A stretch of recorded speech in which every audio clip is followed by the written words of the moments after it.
नमस्कार. श्री स्वामी समर्थ. येत्या 20 तारखेला संकष्ट चतुर्थी आणि करवा चौथ आहे 2024. करवा चौथ कधी आहे?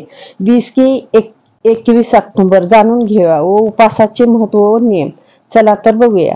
करवा चौथ 2024 सनातन धर्माच्या लोकांसाठी करवा चौथ व्रताचे विशेष महत्व आहे. विवाहित स्त्रिया ह्या आपल्या पतीच्या दीर्घायुसाठी, उत्तम व आरोग्यासाठी आणि सुखी व वैवाहिक जीवनासाठी हे व्रत करतात. तथापि हा उपास खूप कठीण आहे, कारण या उपासात अन्नाबरोबर पाणी पिण्यासही मनाई असते. म्हणजेच हा निर्जल उपास ठेवण्याचा नियम आहे. सायंकाळी चंद्र देवाला जल अर्पण केल्यावरच हे व्रत मोडले जाते. करवा चौथ व्रताचे अनेक महत्वाचे नियम आहेत. त्याचे पालन न केल्यास स्त्रियांनी त्यांच्या पूजेचे पूर्ण फळ मिळत नाही. चला जाणून घेऊया करवा चौथ व्रताची नेमकी तारीख आणि उपासा संबंधित महत्वाचे नियम ज्याचे पालन करायचे अत्यंत आवश्यक आहे.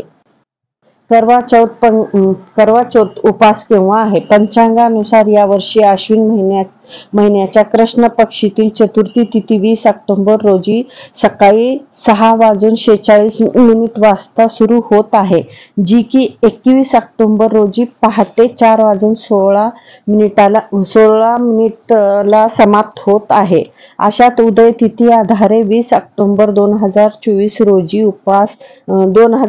रोजी करवा चौथचा उपवास केला जाणार आहे. या दिवशी पूजेचे शुभ मुहूर्त संध्याकाळी 5:46 ते 7:09 आहे. तसंच या दिवशी संध्याकाळी 7:54 सुमारास चंद्र उदयास येऊ शकतो. तसंच करवा चौथ व्रताचे पूजेचे महत्व. करवा चौथचा उपास भगवान श्री गणेश आणि माता करवलाला समर्पित आहे. या दिवशी गणपती आणि करवा माता देवीची व्यतिरिक्त चंद्रदेवाची पूजा करणे देखील महत्वाचे आहे. चंद्रदेव हे वय, सुख, समृद्धी आणि शांतीसाठी जबाबदार ग्रह मानले जाते. करवा चौथच्या दिवशी चंद्रदेवाची पूजा केल्याने वैवाहिक जीवनात सुख राहते. याशिवाय पतीचे वय वाढण्याची शक्यताही वाढते. देशातील अनेक राज्यांमध्ये करवा चौथचा उपास करक चतुर्थी व्रत म्हणून ओळखला जातो. तसंच करवा चौथ व्रताचे महत्व व नियम.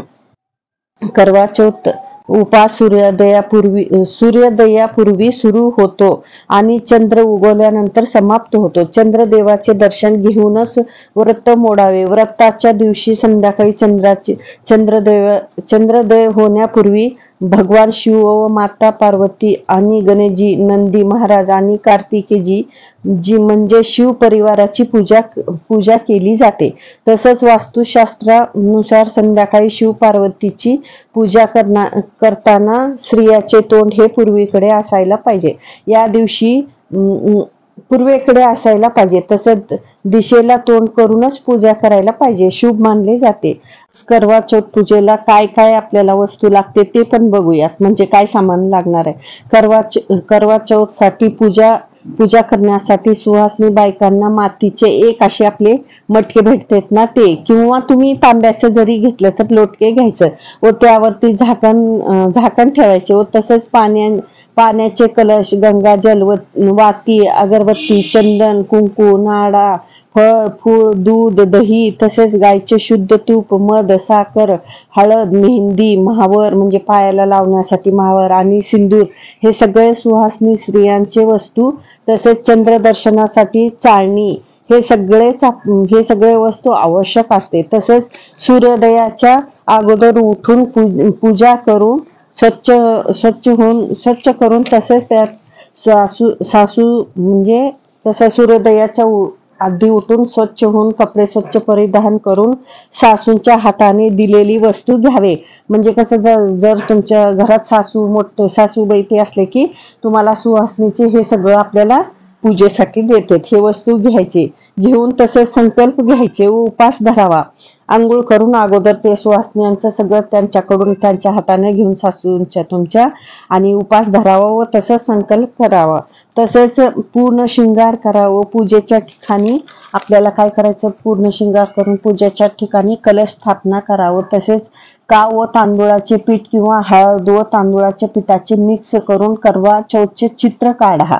म्हणजे आपल्या घरात जर काव असलं तिचं किंवा तांदूळाचं पीठ आणि हळद टाकून आपल्याला काय करायचं, करवाचे चित्र काढायचे आहे. तसेच सगळ्याच देवांची पूजा करा व गौरी देवी सुहासनी स्त्रियांचे श्रृंगार सामान अर्पित करा. म्हणजे आपल्या घरात गौरी म्हणजे लक्ष्मी देवी असते. सुहासनी स्त्रियांचे जे पण आपले शृंगारचे सामान आहे ते देवांनाही अर्पण करा. यानंतर पुस्तक वाचा. म्हणजे करवा चौथचं पुस्तक भेटते तुम्हाला कुठल्याही धार्मिक दुकानात किंवा पुस्तकालयाच्या दुकानात. ते त्यातलं आपलं पुस्तक कहाणी वाचायचं आहे. नंतर आपल्याला नवऱ्याच्या हाताने नवऱ्याचे दीर्घायुसाठी कामना करायची आहे. आपल्याला पूजा वगैरे करून आपण सगळं हे करून मग आपल्या देवी समोर व आपल्या ह्याच्या देव्हाऱ्यात बसून आपल्याला काय करायचं आहे, नवऱ्यासाठी दीर्घायुची कामना करायची आहे. व तसंच घरात सगळ्यांचे आशीर्वाद घ्या. म्हणजे तुमच्या घरात जे पण मोठे आहेत पूजा झाल्यानंतर सगळ्यांचा आशीर्वाद घ्या. व नंतर रात्री चंद्रोदयाची पूजा करा व चाळणीने चंद्र दर्शन करा व चंद्राला अर्घ द्या व दीप धूप अगरबत्ती प्रसाद अर्पण करा व शेवटी पतीचे आशीर्वाद घ्या व त्यानंतर प्रसाद ग्रहण करा. असे आहे पूजाविधी. म्हणजे करवा चौथ पूजाविधी. श्री स्वामी समर्थ.